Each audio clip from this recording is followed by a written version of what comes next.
This is Sports Bettor Court with Dan Lust on Better Sports Network.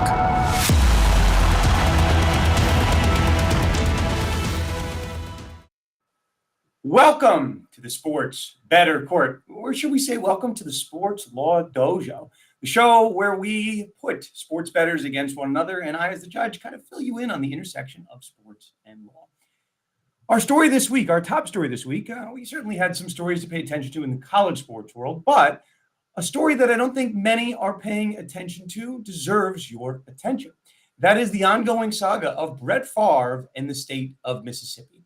If you were living under a rock, Brett Favre has been accused and sued as a civil defendant in a lawsuit filed by a Mississippi state agency relating to Brett Favre's alleged role in a welfare fraud scheme.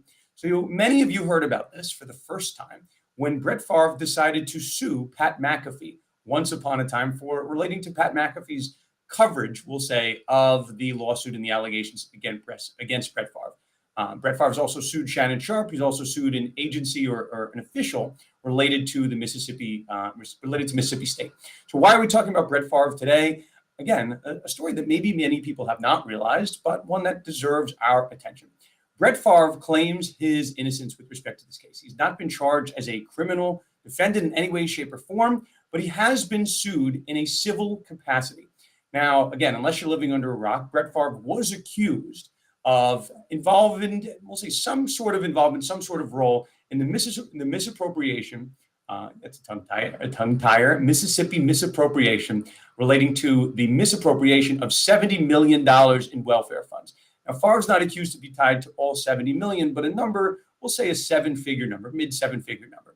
So Brett Favre, right, many people learned about the case through him suing a Pat McAfee, saying that Pat McAfee lied about him. We're now past that, right? The Shannon Sharpe case continues on. The Shad White, who was the Mississippi state official, continues on.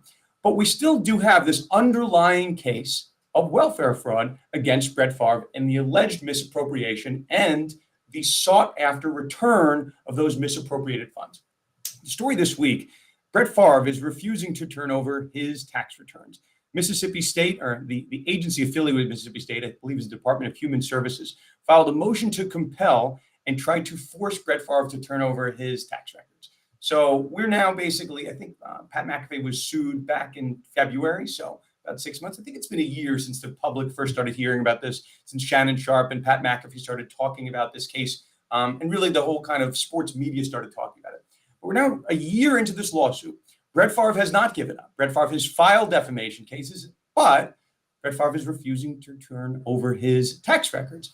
Why are tax records important to this case? Well, certainly if you're being accused of getting improper funds and spending those funds improperly, probably important what you declared in terms of your tax returns. So we are about a year into the saga, a little bit more for those that are following very closely.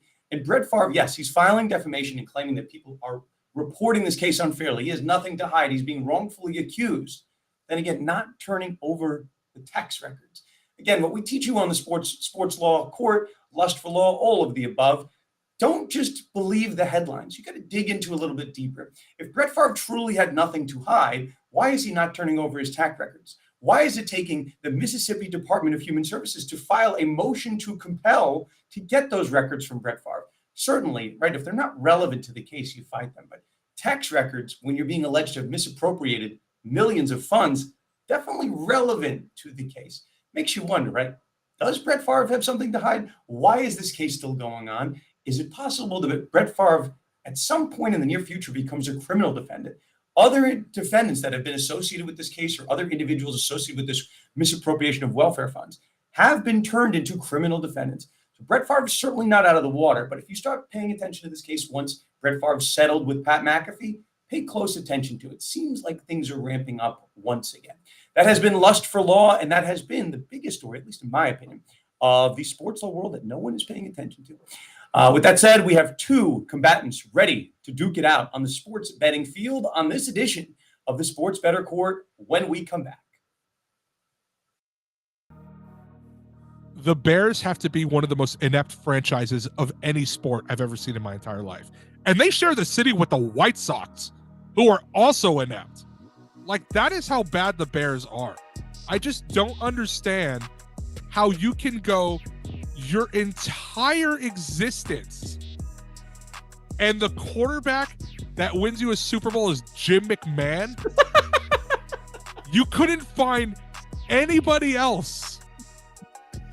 They don't have a good history with quarterbacks, and they let him be the quarterback for a long time too. Deshaun Watson and Patrick Mahomes right there. And you drafted Mitch Trubisky. They were right there. There's a lot of pain in being a Falcons fan. The Bears are one of the teams I could argue they might have it worse, and they have a Super Bowl. And when the best quarterback in the past 50 years is Jay Cutler, you have a problem. That's so funny that you just said that. We were talking about Jay Cutler the other day, me and my friend, and I was like, yeah, he was on, because we were watching the Colorado Rockies game against the Giants, and it looked like he was behind the thing. I was, yeah, well, he played for Denver most of his career. We looked it up. Chicago let him be their starting quarterback way too long. Here's the thing, too, is that Jay Cutler wasn't bad. Like, he was erratic. He wasn't terrible, though. The poor man's Brett Favre. I'm taking him over Justin Fields. I'm sorry. I would. But Jay Cutler led that team to an NFC title game. Yeah. That they lost to Green Bay. But he's gotten farther than anybody else. You want to know who the other starting quarterback was for the Bears in the other Super Bowl appearance they made? It was Rex Grossman. What are we doing out here?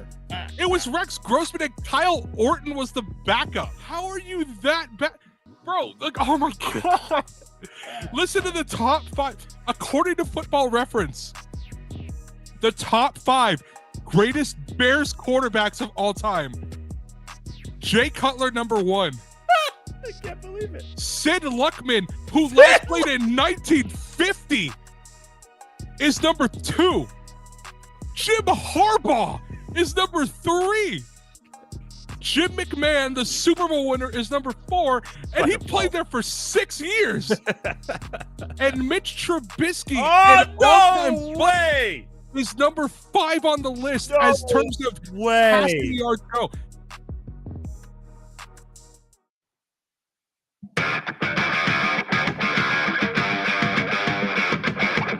Sports Bettor Court is now in session. It's time for tonight's litigants.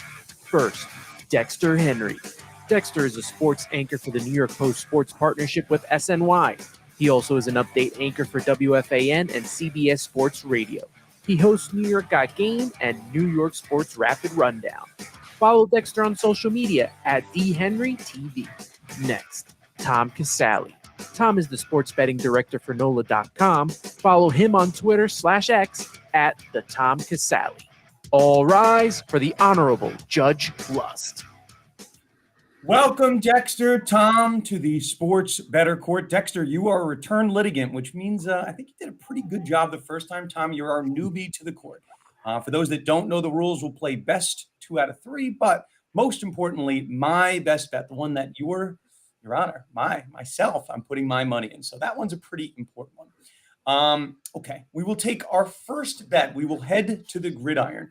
We will head to Tennessee. Scratch that. We will head to London for the overseas game.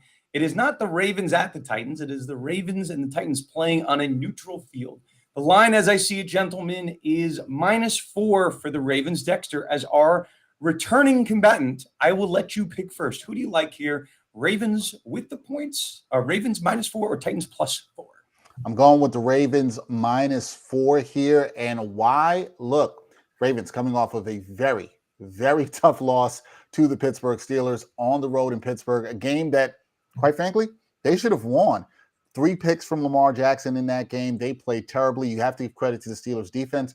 But here's the thing. When it comes to the Ravens against the Titans, they struggle offensively. The Ravens, they're ranked 3rd in the league in terms of team defense. So I like their defense to bounce back here. They're only giving up 15 points a contest against a very not good offensive team. They also allow teams to rush for an average of 3.8 yards. So I love them defensively there, right at that part. And so I just think I like that. Now, as a team offensively, in terms of the Ravens, I also like what they can do in terms of controlling this game.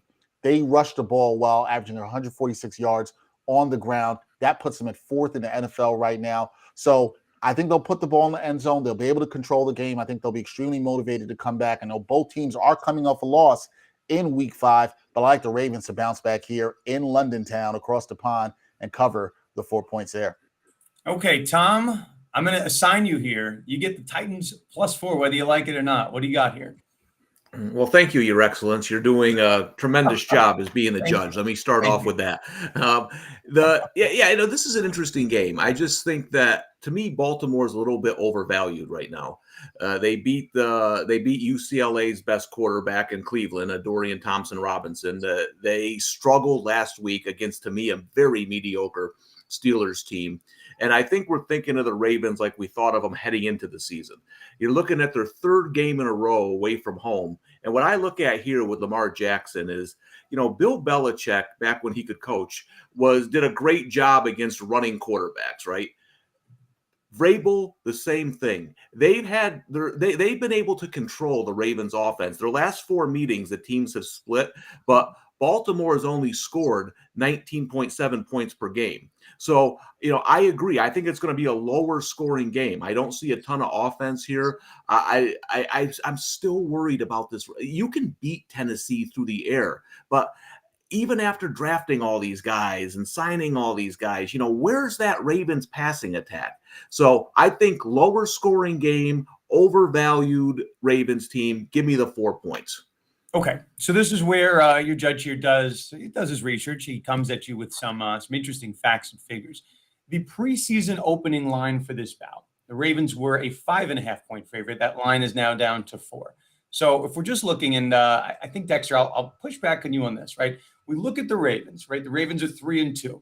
They went to overtime against the Colts. They should have won that game, and they lost a game they really should have won against Pittsburgh.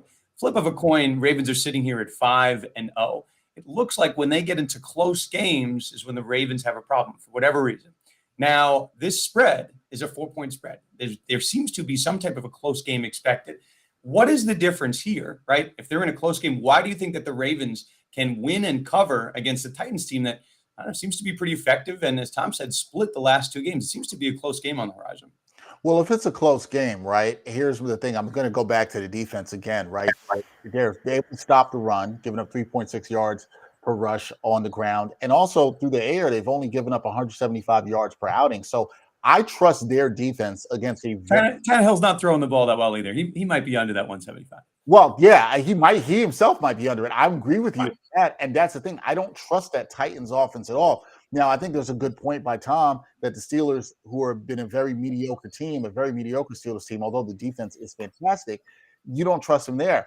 I just think they're going to bounce back enough and cause enough problems for Tannehill that they'll be able to get the stops. And I'm going to trust the defense here more than I actually trust the Ravens offense. I think there's plenty of reasons to question the Ravens offense, especially how they executed in another close game, as you mentioned, with the Steelers. But I'll trust their defense because I don't think the Titans offense is good at all whatsoever. Okay, so Tom, I'm sticking with you here. I'm looking at the schedule, right? The Titans are 2-3. The Ravens are 3-2. The Ravens could be 5-0. You look at the Titans schedule, they played New Orleans, they played the Chargers, they played Cleveland, they played Cincy, and they played the Colts. The Colts may be on the fringe here, but you could make the argument that they've played 5 playoff teams, legitimately. They've played 5 playoff caliber teams. Now, I'm a little suspicious of this line, though. It's +4, and the Ravens, as we're talking about, is a team that really could be undefeated. Now, my question to you, are you a little bit suspicious of this line move? It moves 1.5 points. I'm not really certain as to why it's moving. Can you give any indication of why we are at +4? I'm not sensing that the Titans have done anything so spectacular. They lost to the Colts just like the Ravens did. They beat an unhealthy Joe Burrow in Cincinnati, but I don't know, it seems to be a little bit of a suspicious line. I'm wondering what you're seeing here. Yeah, well, I think there's, certain coaches play well as underdogs, right? We all know Mike Vrabel getting points. People love to bet that. He cashes as an underdog over and over again.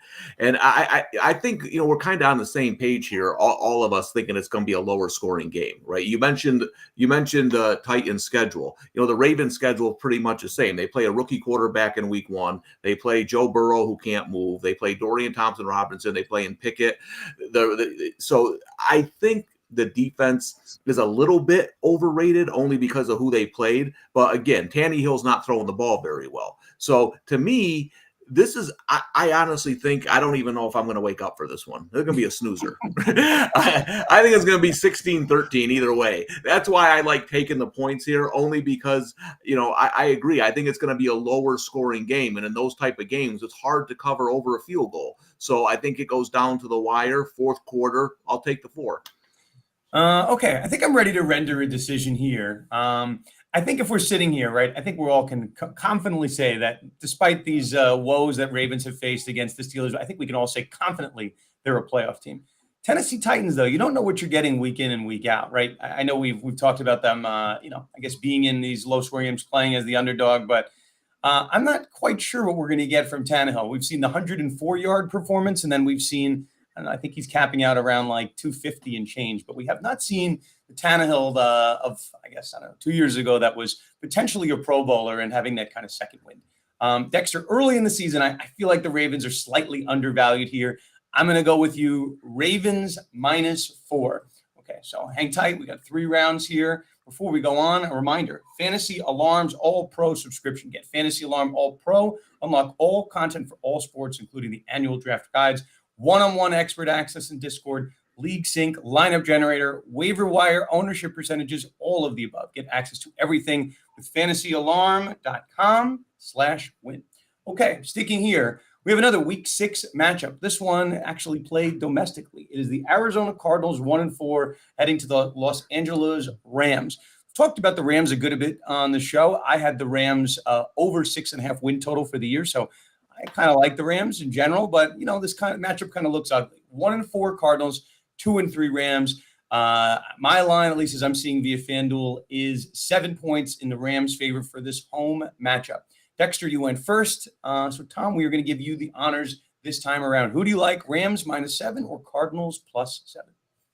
Yeah, I think there's still value betting against the Cardinals. The first couple, listen, they're playing hard, right? They don't have any talent, though. So the first couple of weeks they play hard. Then they upset the Cowboys, who are missing 3 offensive linemen. I always love when a team's missing 3 offensive linemen and no one cares. If CD Lamb's out, it's like, holy cow, CD Lamb's out. But 3 really good offensive linemen, they kind of out-physical the Cowboys. And then I said to myself, now, I bet the 49ers against them. Last week was a complete joke. I mean, the Bengals laying 3 against this squad. No, sir. I'm going to go again because I think, to me, the Rams are far superior. If you look at the Cardinals, since they upset the Cowboys, they're being outscored 69-36. So while they looked kind of good early in the season, they're starting to revert back to the Cardinals everybody thought they were going to be, which is a team who is by far the worst in the NFL. I think the Rams are securely the 3rd best team in the NFC West. I know you look at this line, you say, who wants to lay 7 points with the Rams? I think they blow them out. I think this could be Josh Dobbs' last game as starting quarterback. Credit to him. He came off the street. He's doing what he can. Not a starting quarterback in the NFL. So I think the Rams offense, Cooper Kupp, second game back, just too much. They end up winning this game by double digits. So, Dexter, before you go, I think Tom raised an interesting point. I mean, we saw the Cardinals having a first-half lead against Washington, first-half lead against the Giants, and then outright beat the Cowboys when I think they were a double-digit underdog. Since then, right, they've come back to earth, but that's what happens when you play San Francisco and the resurgent Joe Burrow, we'll say. So I think the Cardinals are interesting, but Dexter, so for the purpose of this bet, you're on the Cardinals bandwagon, right? You have Cardinals +7? Yep, got the Cardinals +7, Your Honor. And look, I get it. The Cardinals, we saw them fight hard in the first couple of games. They did blow that one to the Giants. They did beat the Cowboys. Since then, the offense has not been good for the Cardinals. But here's the thing. In the 5 games they've played, they've got 3 wins against the spread, 3-2 against the spread this year. So you got to like them. They do play tough. They play tough early. I think the Rams offense, while it is getting better, I don't trust them here to cover. I can see this being a close game if the Cardinals can run the ball well. You got to remember the Cardinals, they're ranked 6th in rushing in the league. The Rams against the rush, 20th. So if the Cardinals can get things going, running the ball, which I think they will be able to a bit early in this game to try to slow this down, the Rams want to play a lot faster. I think they have a chance to cover the spread. And this could be, could they lose by 2 field goals? Sure. I could see that, right? They've already covered the spread twice this season. I talked about how they've done it in 3 of the 5 games, but they've covered it twice this season when they've been underdogs by 7 points or more. So here's another spot where they're a 7-point underdog. I like them here, They fought hard. They're gritty. I don't think the Cardinals are a great team, but I think they can make things ugly. I think they do again this week in week 6. So give me the Cardinals +7. So, Tom, let's hang here. I think the question really to the Rams, right? We have Cooper Kupp. It's kind of the first time we've seen the Rams back somewhat in full force. The first couple weeks of the season, we saw Stafford. I'm going to read you some numbers. Ready? 334, 307, 269, 319. Those are Stafford's passing yards the first 4 weeks. So you saw a real aerial attack behind Puka. And when Kupp's coming back, you would think the combination of those two, obviously they played the Eagles last week, but you think that Stafford, would continue to impress.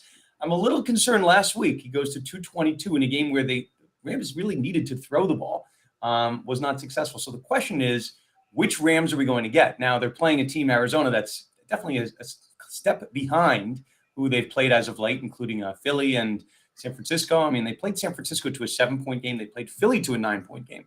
Question is, do we think that they're 7 points better than the Cardinals, which, as Dexter pointed out, they've played teams, 3-2 against the spread. 7 seems like a lot. And I think, Tom, I'm going to quote you here. I think you said they're firmly entrenched as the 3rd best team in the NFC South or the NFC West, right?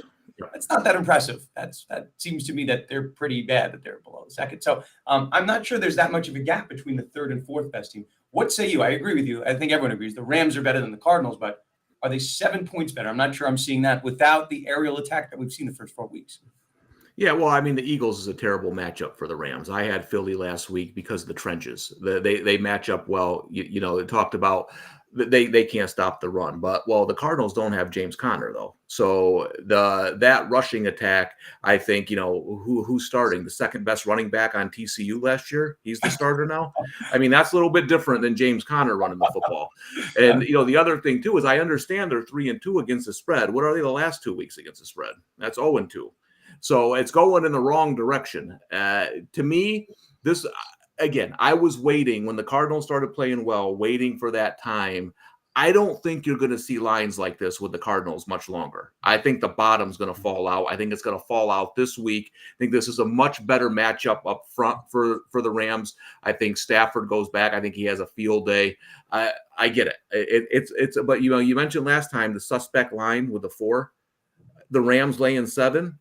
People lining up to bet the Cardinals, right? They're begging you to bet the Cardinals. So I'm going to go the other way. I'm going to lay the 7 points. It's funny. I think I had money on that week 4 game against San Francisco. The Cardinals had it. There was a late score by the Niners that took it over the edge. But I think the Cardinals have had the lead in 3 of the 4 and definitely should have covered in that San Francisco game. So I'd say a deceptive 3. It's really 4-1. Judge is going to give it judicial notice that it's actually 4-1. Dexter, I'm going to give you the last word here. I'm going to give you the floor here. What's the argument that we are not talking about that's convincing you to take the Cards +7? Look, we heard from Tom right there that it's 3. It's 3-2, and you're saying that it looks like it's more 4-1 in the last 2. That's the judge here. Right, as the judge said that, right? In the last 2, they haven't won. But you know what? I'm just going to leave it with this. Streaks got to end, baby. You know what I'm saying? They lost. They had 2 in a row against the spread. They've lost.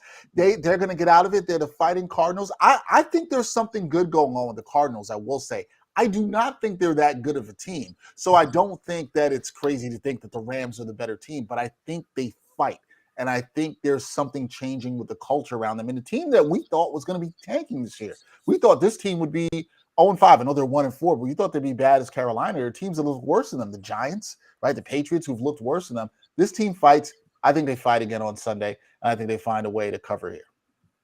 Okay, ready to render my decision. Sometimes those that watch the show know I am trying to be hard on the points that I actually agree with. I think the Rams here -7 are the pick. I think, listen, we could talk about 4-1, getting close to this. I think the tank is on. I think, game 1, game 2, I think the Cardinals had these early leads. And then, interestingly, somehow, miraculously, they blew, I think it was a 20-point lead to the Giants. Miraculously, they lost that. I think the Cowboys game is this odd outlier in the schedule, which I can't make sense of, but I can make sense of them losing to Washington, to the Giants, getting blown out by San Francisco, and losing by 14 to Cincinnati. That one data point that is the Dallas Cowboys, I can't make sense of, but the other 4 times the Cardinals showed their true colors, getting obliterated in the second half. So I don't think this game is going to be I don't think it's going to be particularly close. I think week 2 with Stafford and Kupp, I'm expecting some high points, which we don't normally get for these London games, but I think we're going to have it happen here. Tom, I'm giving you round 2 as we head into the rubber match. When we come back for round 3 and the best bet. I like to eat my feelings. So when I'm like super sad, single serving pint sizes of Ben and Jerry's, I just start shoveling that in, and it makes me feel bigger and better. But so let's eat our feelings here. What we're gonna do today is we're gonna talk football players, food. We're gonna pair them up. Who is represented by what food? All right, I want to just shout out Hal Alexander in there for CMC. Christian McCaffrey is Rocky Road ice cream. A little bit of everything. Yeah, does it? Good Hal. I like it, man. You know it. I love me some Rocky Road ice cream. Bijan Robinson prime rib. You know what? Bijan Robinson prime rib with a baked potato and some cream spinach on the side. That's what I'm talking about. That is the King's dinner. And Bijan Robinson, I don't care if the dude from The Athletic says only 301, touches. You know what? In honor of Card Sharks, I'm going to say, guys, that I think that number is going to be a little bit higher there for Bijan Robinson. So get your knife, get your fork, you got your steak, you got your Bijan. Yeah, that's what's up. You're on death row, and they say you get one last meal, and you just say Bijan Robinson. Bijan Robinson. Yeah, I'm totally down with that. Love it. I got to jump in on one real quick because Mr. Scamper said Kareem Hunt is candy corn, and I actually had a player, Tyler Boyd, was going to be candy corn for me, and basically it's that nobody likes it, but it's always there. It's always there, and somebody always puts their hand in and grabs some and has some, and they're like, well, and afterwards they're like, why did I eat that? That's Tyler Boyd. He always gets drafted, and he's just kind of there, and nobody knows why. Nobody knows why they take him. Nobody knows where it comes from. Where does the candy corn even come from? Like, it's just there. It's just there.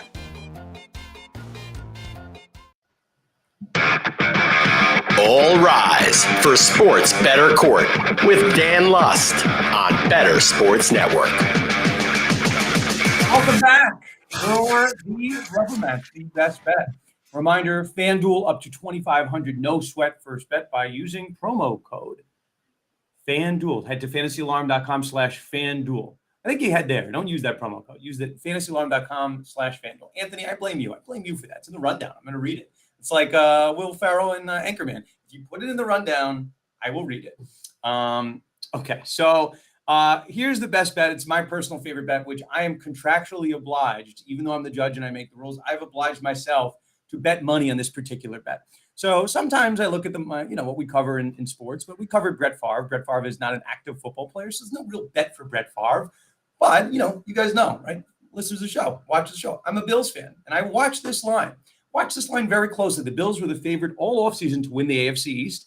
And then I look this week, because I do, Judge, in between me looking at my cases and dealing with clients, I look at the lines because that's what we do. And I see all of a sudden the Miami Dolphins are the favorite to win the division at -130, followed by the Buffalo Bills +135. I don't even know if I need to talk about the Jets and the Patriots, plus 1,600 for the Jets, 4,100 for the Patriots. So I'm looking at this line and I'm like, I don't think many people realize that the Dolphins are now the favorite. So I let you guys aware of this. I know we were having some conversations offline as to who was going to take which line. Tom, I'm going to go with you. You won the last round. Do you like the Dolphins here? Do you like the Bills? God forbid, you like the Jets or the Patriots? Who are you taking? Well, I don't like the Patriots. Good. I'd have you committed for insanity if you did that. But go ahead. Yeah, as a guy who bet the Patriots last week, I think I'm good. Listen, I bet the Dolphins +300 preseason because I thought they were the team out of the big three when the Jets had Rodgers that were being a little bit overshadowed, right? I thought they have such a tough offense to defend, which has gotten even better this year. Now I think there's a bit of an overreaction here. A couple reasons. One, listen, we know the Bills injuries. Milano, White, you're a Bills fan. Those are huge. Those are huge injuries. But I think the line is overreacting a little bit. Here's why. To me, the Dolphins played two teams' defenses with a heartbeat. Hang on here because one of them is the Patriots. But early in the season, the Pats had a defense that was projected to be pretty good. That's a division game. Now, New England has since had injuries and have given up. So, but that week 2 game, they scored 24 points, okay? And then they played Buffalo. Did that look like Miami's offense against Buffalo? Because I didn't see it. So I think we're basing this line off of them killing bad teams. And let me tell you something. This offense is going to keep killing bad teams. The bad teams aren't going to stop this one, the Miami offense. So I got to see them play tougher games, though. Even against a Jets defense, I want to see what they do against these tougher defenses, because still think we're just holding on to that 70-point game against Denver. Are they a good team? Yes. Can they go to the Super Bowl? Yes. But in my opinion, this will go down to week 16 or 17 with these two teams battling for the division. So give me the plus money on the Buffalo Bills. Okay. Tom, I'm going to reserve my thoughts here. Dexter, I'm going to go right to you. I won't say anything. Dexter, what do you got here? Don't tell me you have the Patriots. You're going Patriots? No, definitely not going Patriots. Not doing that. And shame on Tom for betting on them last week. I know that one hurt there for sure. But listen, I understand that with the Bills, there's intriguing value with them right there, plus 135. But they've lost two of their more important starters on defense for the year. I still think their offense is questionable. We saw that last week against the Jaguars in London. Now, I don't know how much of that had to do with the travel and all that, but the Bills, they've already dropped a game in the division. I know they looked good against the Dolphins there, and so people are going to jump all over that as well, too, and like that on that side. But the thing about the Dolphins is their offense right now looks unstoppable, and they just added another piece in Chase Claypool, which if he ever gets his attitude right, is another weapon for Mike McDaniel to use. So I love this offense. Yes, people are going to be hyped about the 70 points that they put up, but we know this team could score. They've taken care of business against bad teams. I think they will continue to do that. It'll be interesting to see when they face another good defense against the Jets. I think that's a fair point, but I think this offense is putting fear into other defenses. They're going to think about how they're going to scheme. How are you going to stop Tyreek Hill? How are you going to stop Jalen Waddle and all the speed that they have? So I just think this is an offense that's good. Will they be tested throughout the year? Definitely. I think they will. Do they still have something to prove? Sure. But I like this offense, and I just think that they're going to get better and better as the season goes on. And I think the defense is pretty solid, too, and they're going to get better as well, too. So give me the Dolphins. They are my pick preseason. I'm sticking with them here. Give me them to win the division. So it looks like, Dexter, you're putting more money down, and Tom's like, you know what? I like it at plus 300. I don't know if I love it at minus 130, but I like the confidence, Dexter. So just for a point of reference, on September 1st, the Buffalo Bills were a plus 120 favorite to win the division. They were first. Yep. Second was the Jets at plus 260. And third was the Miami Dolphins at plus 295. So you guys nailed it, right? You guys got your money in good. Now the question is really, do you want to invest further or do you want to invest elsewhere? So the Bills are pretty close to where they were on September 1st. They're plus 135. You're not getting some huge number like plus 200 or plus 300. You're kind of right there. Here's the question that neither of you brought up. And this is, again, those who have been watching the show know I'm heavily invested on this line.